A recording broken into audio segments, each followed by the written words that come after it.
आज हम सिर्फ एक उपन्यास की कहानी नहीं सुनेंगे। नहीं, हम ये देखने वाले हैं कि कैसे एक बिल्कुल साधारण सा इंसान जो डर और दुख में डूबा हुआ है, वो एक रेवोल्यूशनरी फोर्स, एक क्रांतिकारी शक्ति बन जाता है। तो आइए समझते हैं इस पूरी कहानी को। गोर्की के इन शब्दों पर जरा गौर कीजिए। उस माहौल के बारे में सोचिए। एक ऐसी दुनिया, मजदूरों की बस्ती में, जहां हर तरफ बस निराशा है। एक ऐसी जिंदगी जो इंसान की रूह को कुचल देती है। हर दिन की शुरुआत होती थी फैक्ट्री की सीटी से, और वहां पहुंचते ही लोगों की सारी ताकत मशीनें सोख लेती थीं। तो सवाल यही उठता है ना, कि ऐसी दुनिया में जो इंसान को कुचलने के लिए ही बनी हो, उसमें कोई उम्मीद कैसे ढूंढ सकता है? और बस यही सवाल इस पूरी कहानी के दिल में है। हम उसी बदलाव की कहानी को देखने वाले हैं जो इस घुटन भरे माहौल से पैदा होती है। तो मिलते हैं कहानी के मुख्य किरदार से, पेलागिया नीलोवना यानी माँ। वो इसी नाउमीदी भरे माहौल की उपज है। एक ऐसी औरत जो बस डर और दूसरों की मर्जी के हिसाब से अपनी जिंदगी जीती आई है। और वहां की सच्चाई पता है क्या थी?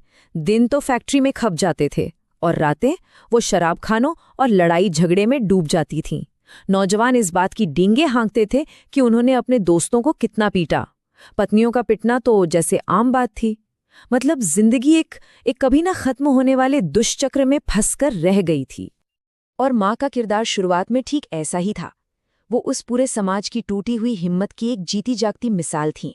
एक ऐसी औरत जिसने बस चुपचाप सब कुछ सहना सीख लिया था, बिना कोई सवाल किए। उसकी पूरी दुनिया, उसकी पहचान बस अपने बेटे पावेल की चिंता तक सिमट कर रह गई थी।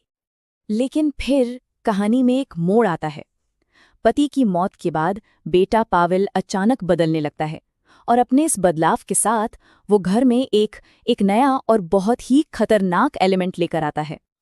देखिए, एक तरफ बाकी नौजवान थे जो उसी पुराने ढर्रे पर चल रहे थे, शराब, गाली गलौज, लड़ाई झगड़ा, और दूसरी तरफ था पावेल। वो इन सब से बिल्कुल अलग रास्ते पर चल पड़ा था। वो अब पार्टियों में कम जाता था, और जब आता था तो होश में होता था। शराब की जगह वो घर में किताबें लाने लगा था। तो पावेल के इस बदलाव की वजह थी किताबें। वो भी कैसी? प्रतिबंधित किताबें। और ये कोई छोटा मोटा काम नहीं था, ये एक बहुत बड़ा खतरा था जिसने उसकी माँ को बुरी तरह डरा दिया था। पावेल खुद कहता है, ये किताबें बैन हैं क्योंकि ये हम मजदूरों का सच बताती हैं, और अगर ये मेरे पास मिली तो मुझे जेल हो जाएगी। जेल, सिर्फ सच जानने की कोशिश करने के लिए। और ये वो पल था जिसने सब कुछ बदल दिया। पावेल अपनी माँ से एक सीधा सवाल पूछता है, आपने अपनी जिंदगी में कभी क्या खुशी देखी है? सोचिए, पहली बार कोई उससे उसकी अपनी जिंदगी के बारे में बात कर रहा था। ये सिर्फ किताबी बातें नहीं थी। ये सवाल सीधा माँ के दिल पर, उसकी अपनी पीड़ा पर जाकर लगा, और यहीं से उसकी चेतना जागनी शुरू हुई। और बस इसके बाद से माँ का घर अब सिर्फ डर और खामोशी की जगह नहीं रहा। वो धीरे धीरे गुप्त क्रांतिकारी गतिविधियों का एक सेंटर, एक अड्डा बन गया। वही रसोई जो कभी उसकी खामोश तकलीफों की गवाह थी, अब वो क्रांति की एक पाठशाला बन चुकी थी। हर शनिवार को वहां सभाएं होती थीं। पावेल के दोस्त आते थे। वो उन विचारों पर चर्चा करते थे जिन पर बात करना भी मना था। विदेशों में मजदूरों के आंदोलनों के बारे में पढ़ते थे, क्रांतिकारी गीत गाते थे। और माँ, उसका डर धीरे धीरे जिज्ञासा में और फिर एक अपनेपन में बदलने लगा। उसे लग रहा था जैसे उसे एक नया परिवार मिल गया हो। उस घुटन भरे छोटे से कमरे में पूरी दुनिया के मजदूरों के साथ एक जुड़ाव महसूस होने लगा था। एक ऐसी खुशी थी हवा में जो उम्मीद से भरी थी। सोचिए, उसकी पुरानी जिंदगी की निराशा के ठीक उलट ये माहौल उसे एक बड़े मकसद का एहसास करा रहा था। और बस यहीं से आता है कहानी में सबसे बड़ा टर्निंग पॉइंट। अब माँ सिर्फ एक दर्शक नहीं है, वो हमदर्दी रखने वाली एक औरत से आंदोलन की एक एक्टिव पार्टिसिपेंट, एक सक्रिय भागीदार बन जाती हैं। तो आखिर ऐसा क्या हुआ? हुआ ये कि एक विरोध प्रदर्शन की अगुवाई करने के जुर्म में पावेल को गिरफ्तार कर लिया गया। उसके जेल जाने से आंदोलन खतरे में पड़ गया, और अपने बेटे के पीछे छूटे इस खालीपन को भरने के लिए माँ ने एक फैसला किया, एक सचेत फैसला कि अब उसे ही कुछ करना होगा। और ये था उसका अवज्ञा का पहला काम। देखिए, उसने क्या किया। सबसे पहले पावेल के साथियों से वो प्रतिबंधित पर्चे लिए, फिर उन पर्चों को अपने बाजार की टोकरी में खाने पीने की चीजों के नीचे छिपाया। इसके बाद एक फेरी वाली होने का नाटक करते हुए वो फैक्ट्री के गेट पर गई और वहां गार्ड्स की नजरों से बचते हुए चुपके से वो पर्चे भरोसेमंद मजदूरों तक पहुंचा दिए। अब वो सिर्फ एक डरी हुई मां नहीं थी, वो एक मिशन पर थी। उसका सफर अब अपने चरम पर पहुंच रहा था। अब वो सिर्फ आंदोलन को सपोर्ट नहीं कर रही थी, नहीं, अब वो खुद उस आंदोलन की सबसे ताकतवर आवाजों में से एक बन रही थी। अदालत में मुकदमे के दौरान पावेल ने जो भाषण दिया वो सुनने लायक था। उसने कहा, हम उस समाज के खिलाफ हैं जिसकी हिफाजत का हुक्म आप जजों को मिला है। हम उसके कट्टर दुश्मन हैं और हमारे बीच कोई समझौता तब तक नहीं हो सकता जब तक हम अपनी लड़ाई जीत नहीं लेते। वो अपना बचाव नहीं कर रहा था, वो तो पूरे सिस्टम पर ही सवाल उठा रहा था।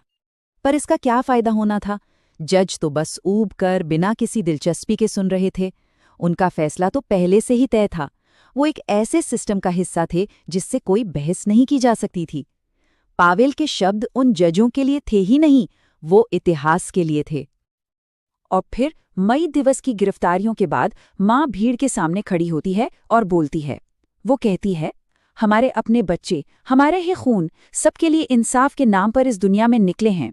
वो एक दूसरी जिंदगी चाहते हैं, एक ऐसी जिंदगी जिसमें सच्चाई हो और इंसाफ हो।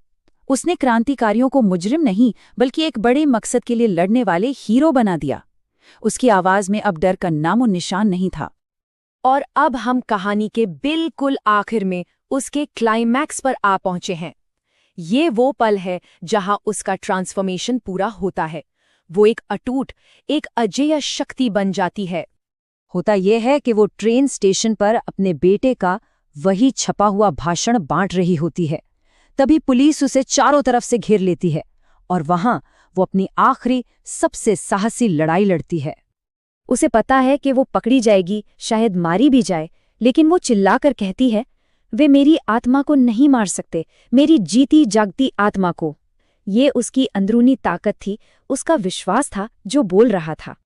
और जैसे ही वो लोग उसे पकड़ते हैं, उसे मारते हैं, उसका गला घोंटने लगते हैं, उसके आखिरी शब्द हवा में गूंजते हैं, खून का सागर भी सच को नहीं डुबो सकता।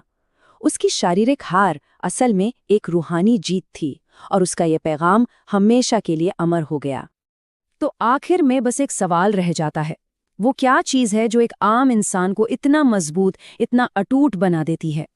माँ की यह असाधारण कहानी हमें इसी एक बहुत बड़े मानवीय सवाल के साथ छोड़ जाती है कि आखिर मुश्किल से मुश्किल हालात में भी इस अटूट साहस का सोर्स क्या होता है।